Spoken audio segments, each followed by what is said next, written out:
You know that moment in war when the world shrinks to the size of your rifle scope? One breath, one heartbeat, and everything changes forever? I thought I'd seen the worst of it over there, the explosions that rattle your bones, the friends you bury under foreign stars. But nothing prepares you for coming home to find your own blood has turned their backs on the woman who raised them. This is my story, straight from the heart of the storm. I'm Arya Kane, buckle up, because this one's gonna hit like a mortar round. By the end, you'll question everything you thought you knew about family, duty, and what it really means to show up when it counts. Let's dive in. My name is Sergeant Arya Kane. 34 years old, with calluses on my soul thicker than the ones on my hands from gripping an M4 for 12 straight months. That was my fourth tour, Afghanistan this time, the Hindu Kush mountains clawing at the sky like jagged teeth ready to bite. The air there tastes like dust and regret, mixed with the faint metallic tang of fear you never quite shake. We'd been chasing shadows, Taliban fighters melting into villages that looked just like the ones where kids waved at us one day and threw rocks the next. My unit, the 101st Airborne, Screaming Eagles, we called ourselves, had lost 3 good souls in the last push. Private Ramirez, gone to an IED that turned his truck into a fireball. Lieutenant Hayes, sniper round through the helmet during a night patrol. And Corporal Ellis. God, Ellis. She was my bunkmate, the one who braided my hair during downtime and shared her last protein bar when my stomach was screaming louder than the wind. We zipped her bag stateside, just like the others. Silent. Honorable. But inside? I was fracturing, piece by screaming piece. That's when the gut punch hit, not from enemy fire, but from a satellite phone call that cut through the static like a knife. It was my grandmother, Beatrice Kane, her voice a fragile thread on the line from half a world away. Arya, honey, it's getting hard to breathe these days. But don't you worry your pretty head. Just come home when you can. She laughed then, that light, tinkling sound that always made me think of wind chimes in her Elmwood garden back in Pennsylvania. Elmwood, small town, big hearts, or so they said. Population 5,200, give or take a leaky roof. But her words? They lodged in my chest like shrapnel. Hard to breathe.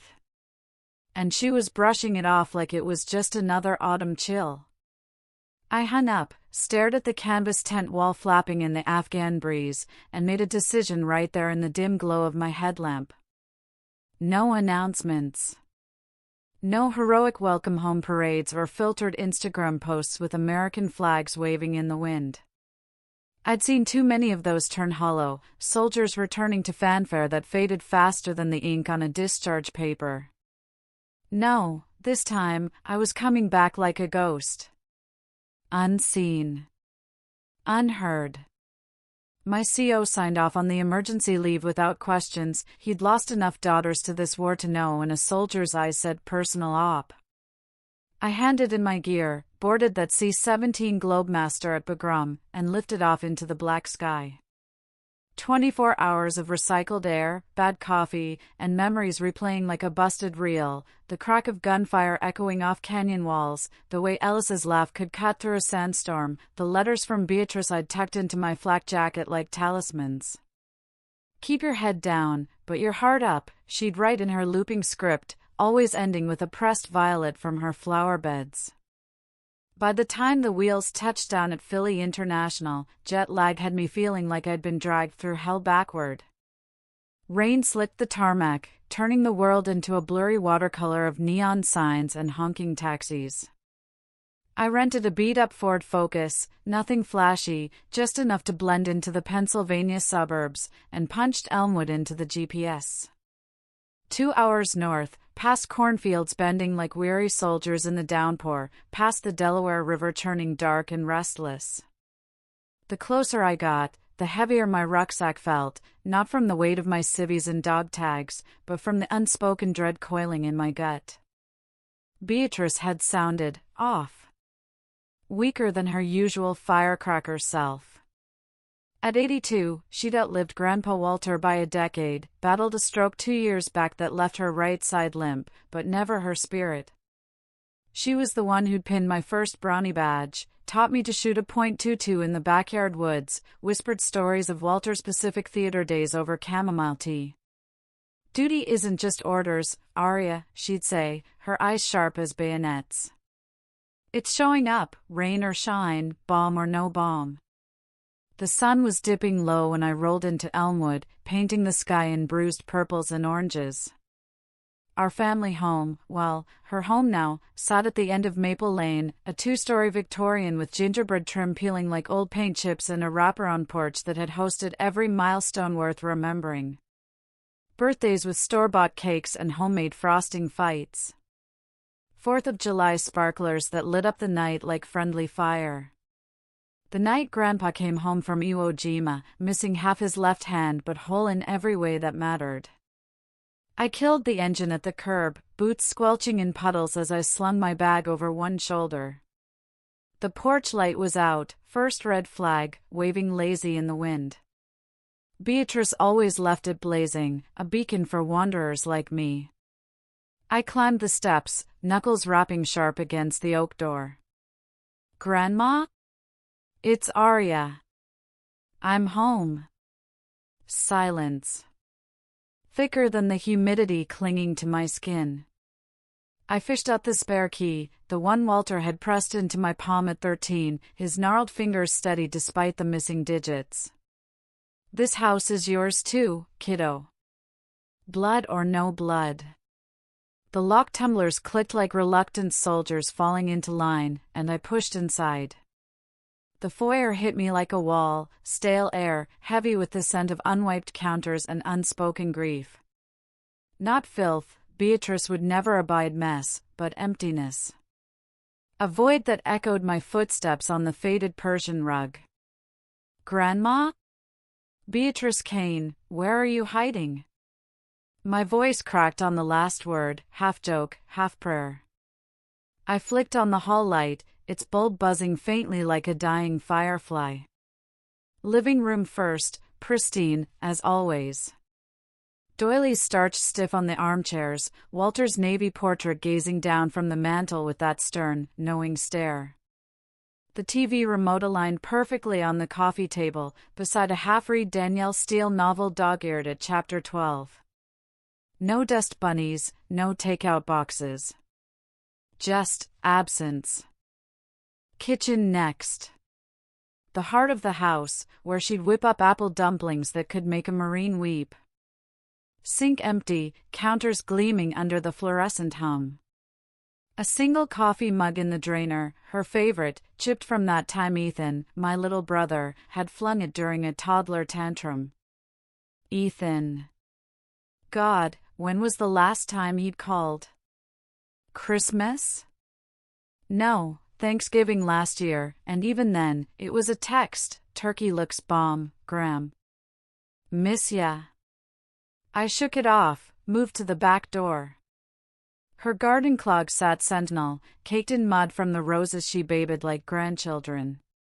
The one she'd planted after Walter's funeral, thorns and all, because life's too short for soft edges, Arya. Up the stairs now, carpet muffling my tread like snow in the cush. Master bedroom at the end of the hall, that's where the machines waited. I'd helped set up the hospital bed after her stroke, wrestling the frame into place while Lydia, my mother, huffed about how inconvenient this all is. The door creaked open, and there she was. Beatrice. My rock, my compass, reduced to a fragile outline under blue hospital sheets that matched her faded eyes. An oxygen mask fogged with shallow breaths, for drip ticking like a countdown clock. The heart monitor beeped erratic, beep, long pause, beep, a Morse code for hurry. No nurse in sight, no caregiver's chart on the nightstand. Just her, alone in the dim glow of a bedside lamp casting shadows like accusing fingers. I froze in the doorway, rucksack slipping to the floor with a thud that felt like thunder. 5 minutes? 10? Time smeared like rain on a windshield. My training kicked in on autopilot, check vitals, adjust the nasal cannula, wipe the spittle from her chin with a tissue from my pocket. Her skin was paper thin, veins mapping rivers of blue under translucent flesh. One hand twitched, or did it, fingers curling like she was reaching for something just out of grasp. Beatrice. Grandma, it's me. Aria's here.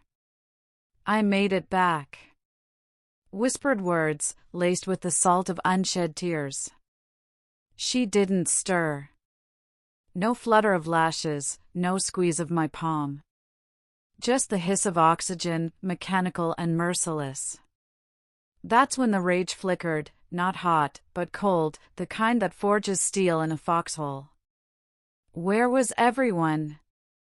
Lydia and Marcus, my parents, the golden couple who'd traded PTA meetings for cruise ship buffets years ago. We've earned this, Aria, they'd say, clinking wine glasses on some deck while I Skyped Beatrice from my FOB latrine.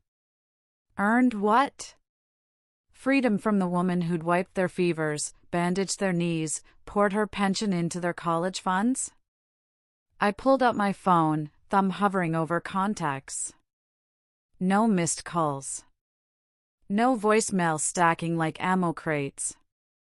Just a fresh notification from Lydia's Facebook, timestamped 2 hours ago. Paradise found. Bora Bora nights with my forever plus one. Who needs clocks when you've got sunsets? Hashtag retired and thriving, hashtag no regrets. The photo loaded slow on spotty Wi-Fi, her in a flowy sarong, Marcus in linen slacks, arms around each other on a beach bar stool, salt-rimmed glasses raised. Smiles wide as the Pacific, oblivious to the storm brewing 2,500 miles north. My vision tunneled, the room tilting like a chopper in downdraft. This wasn't oversight. This was erasure. They'd known about the stroke flare-up. I'd emailed from Kabul 3 days prior, grams O2 sats dropping. Anyone check in? Crickets. Now, 3 days into her decline, and they were posting sunsets? I paced the room, boots scuffing the hardwood, mind racing through protocols. Call 911? No, she'd signed DNR after Walter. Hospice? The line was dead, service lapsed last month, unpaid. Unpaid. By them, no doubt. The pieces clicked, Marcus's early retirement at 58, Lydia's MLM pyramid scheme that promised beaches but delivered bounce checks. They'd leaned on Beatrice's social security like a crutch, then ghosted when the crutches broke. Down the hall I went, past the gallery of framed photos, me in fatigues at West Point graduation, Ethan gap-toothed at his prom, Lydia and Marcus on their honeymoon in Acapulco, pre-kids, pre-cracks.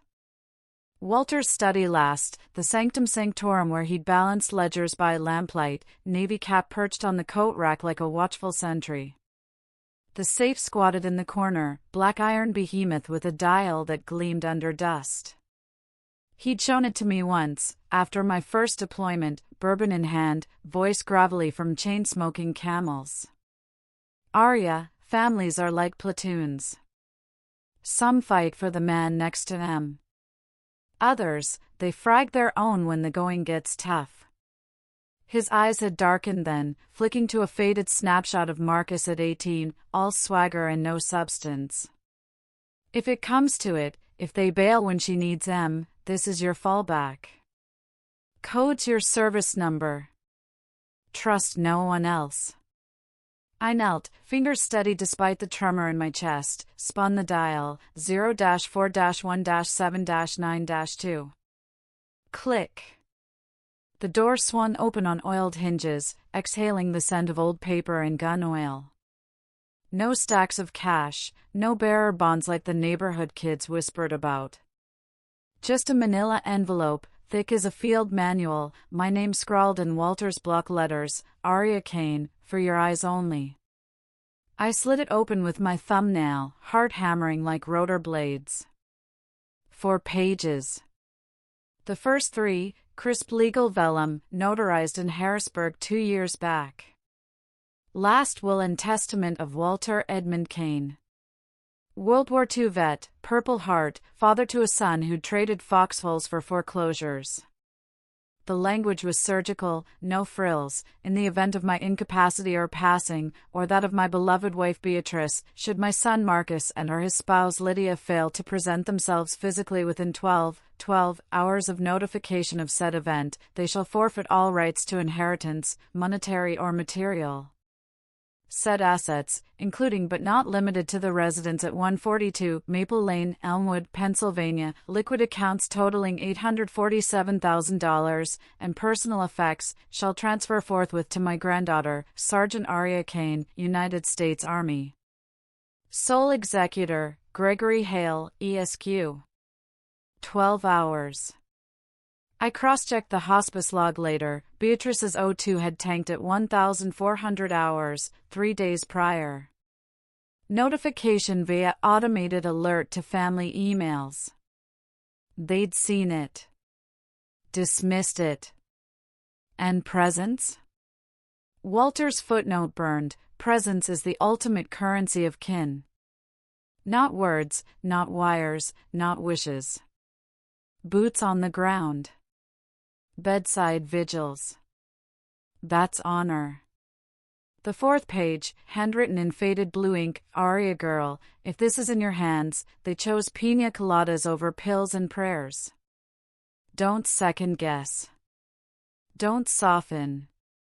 Execute. You've got the steel they lack. Lawyer Hale's card under the desk blotter, he's a Marine, retired. Knows the drill. Tell him eagles wing for the green light. Love always, the old man who taught you to salute the flag, not burn it. I didn't crumple.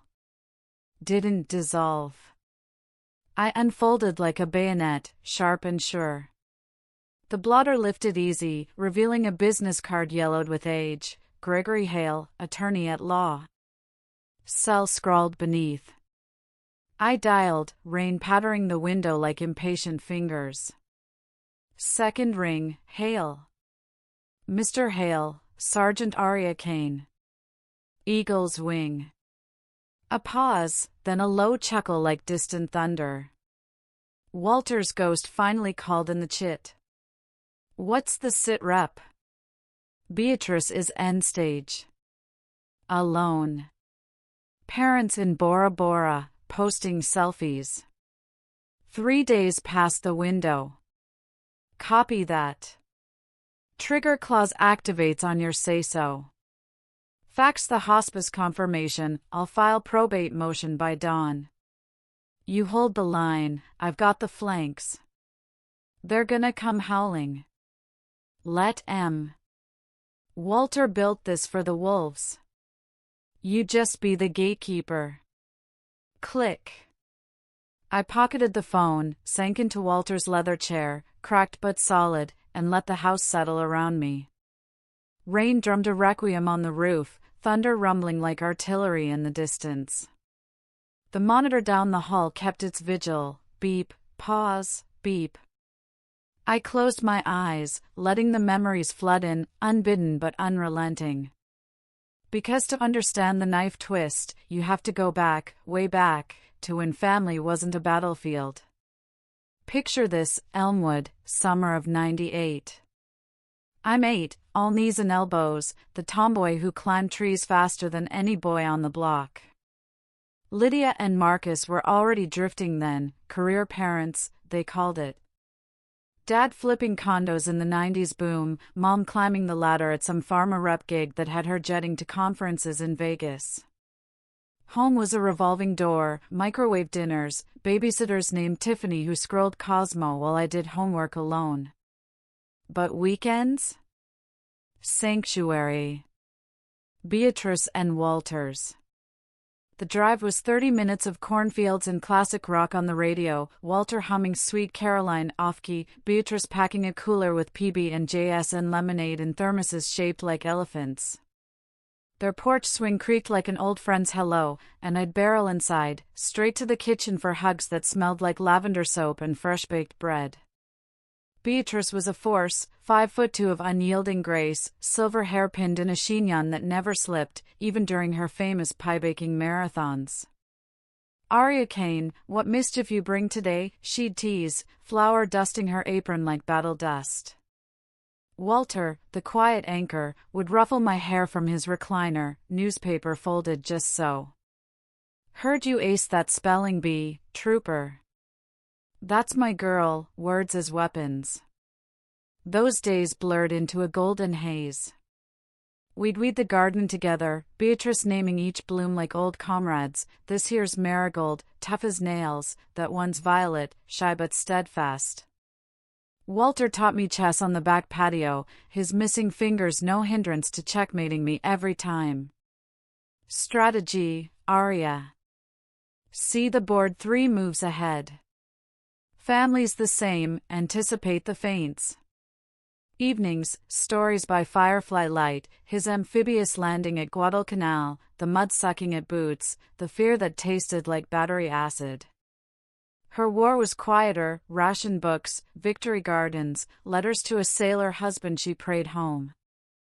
"Love's the real deployment," she'd say. Long hauls, no RNR. But cracks showed early. Marcus, my dad, was Walter's only son, the golden boy who joined the reserves for college credits but bailed after boot camp, trading camo for cologne sales. "Dad, wars for suckers," he'd laugh, while Walter's jaw tightened like a rusted bolt.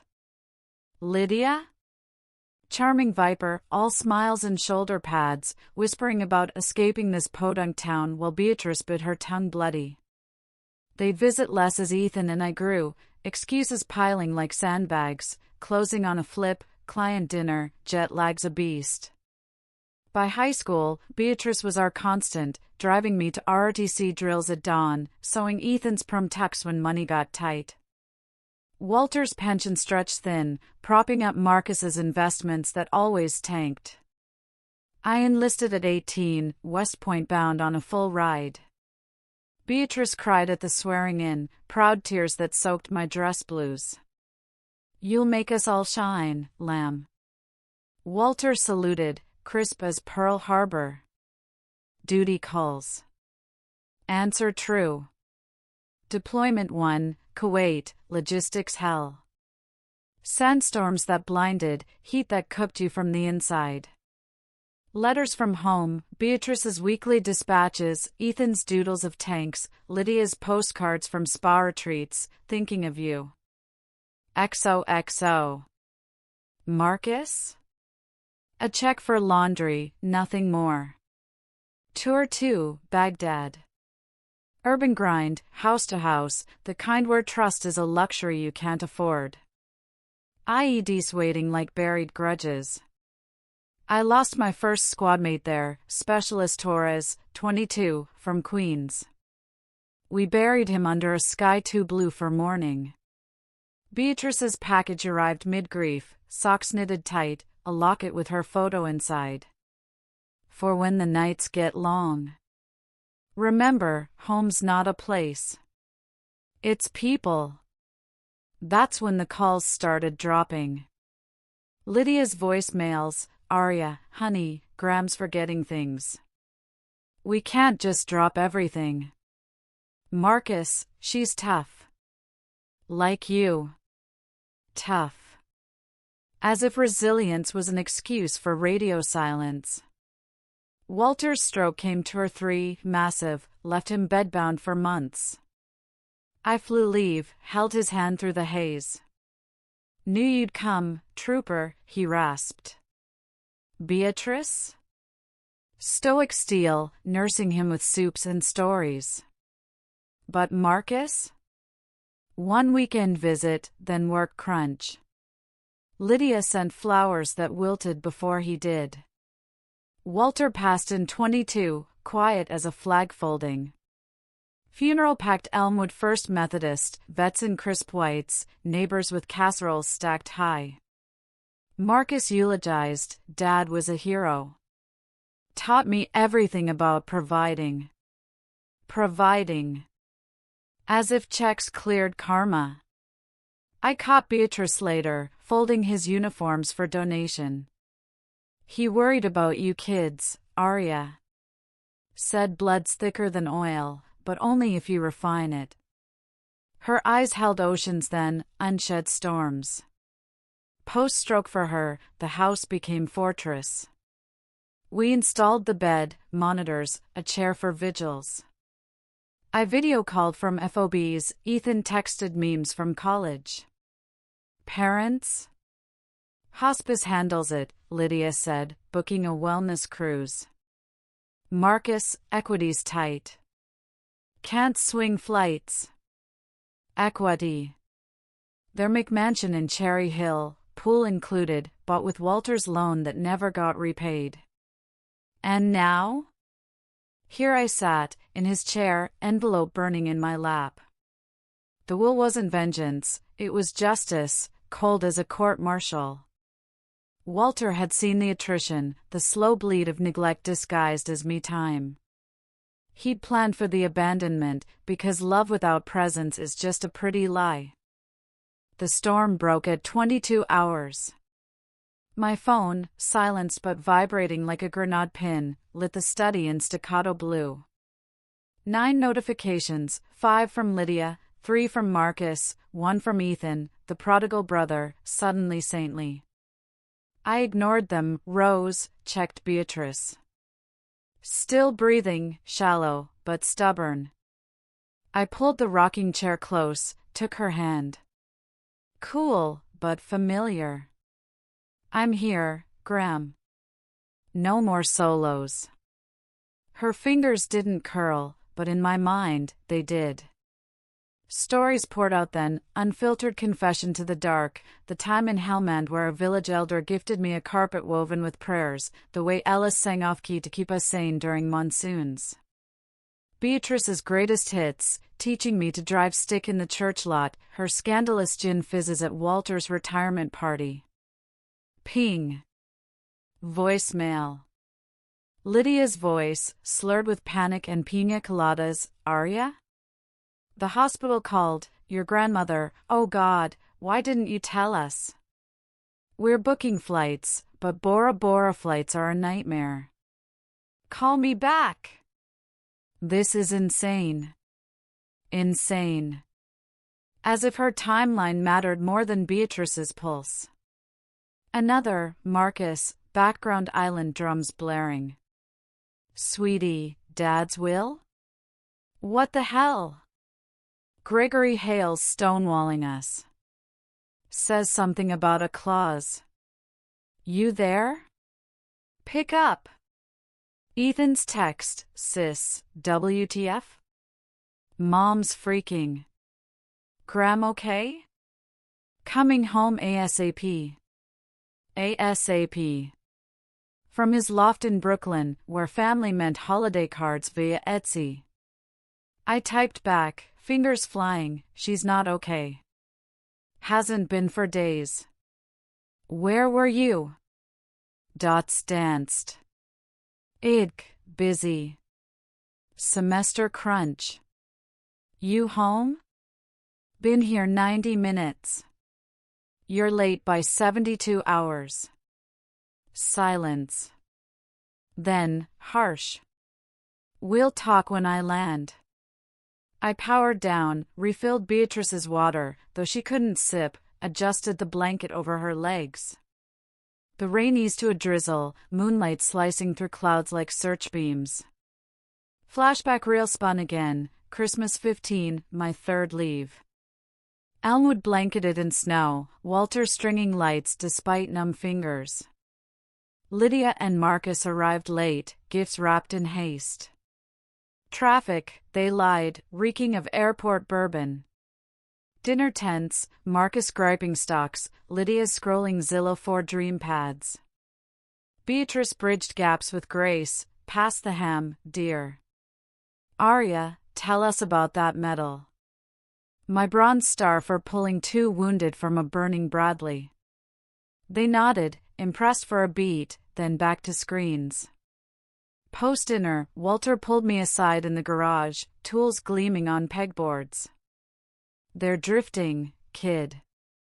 Like ships without anchors. You're the line that holds. He'd pressed a key into my palm, not the house, but the safe spare. For when anchors fail. They'd failed. Spectacularly. By midnight, the calls escalated, lawyer's office, even a cousin from Pittsburgh I'd ghosted since high school.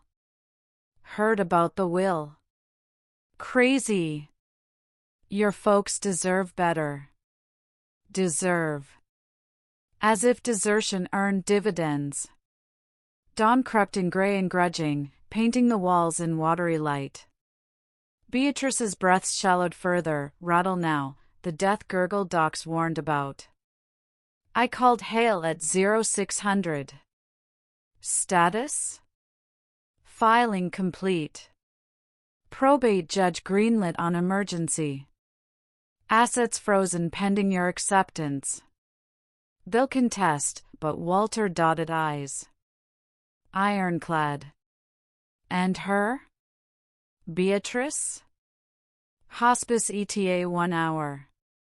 Morphine's en route. You did good, Sergeant. Good. Felt like failure's echo.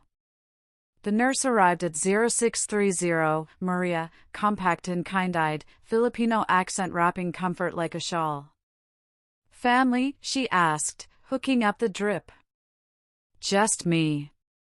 She nodded, no judgment. Then you're enough. We tag-teamed, vitals, whispers, wiping brows. Beatrice's eyes fluttered once, blue as cornflowers, locking on mine. Ria? Faint as moth wings. Right here, Graham. Walter's waiting. Clean boots and all. A ghost smile. Proud, always. Then, sigh. The monitor flatlined at 0712. Flat. Final. Maria covered the mirror, drew the curtain. I held on till numbness set. The howls started at 0900. Lydia first, banging on the door like it owed her money. Aria.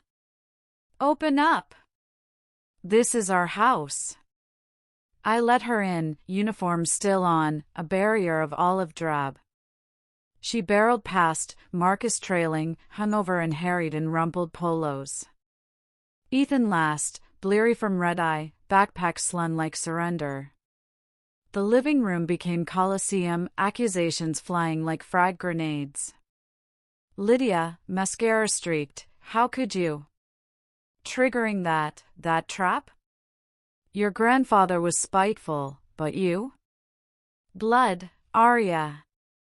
Blood? I echoed, voice steady as a salute. Where was yours 3 days ago? When her sats hit 80?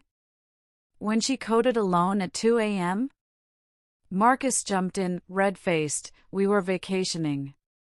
Earned time. She had hospice.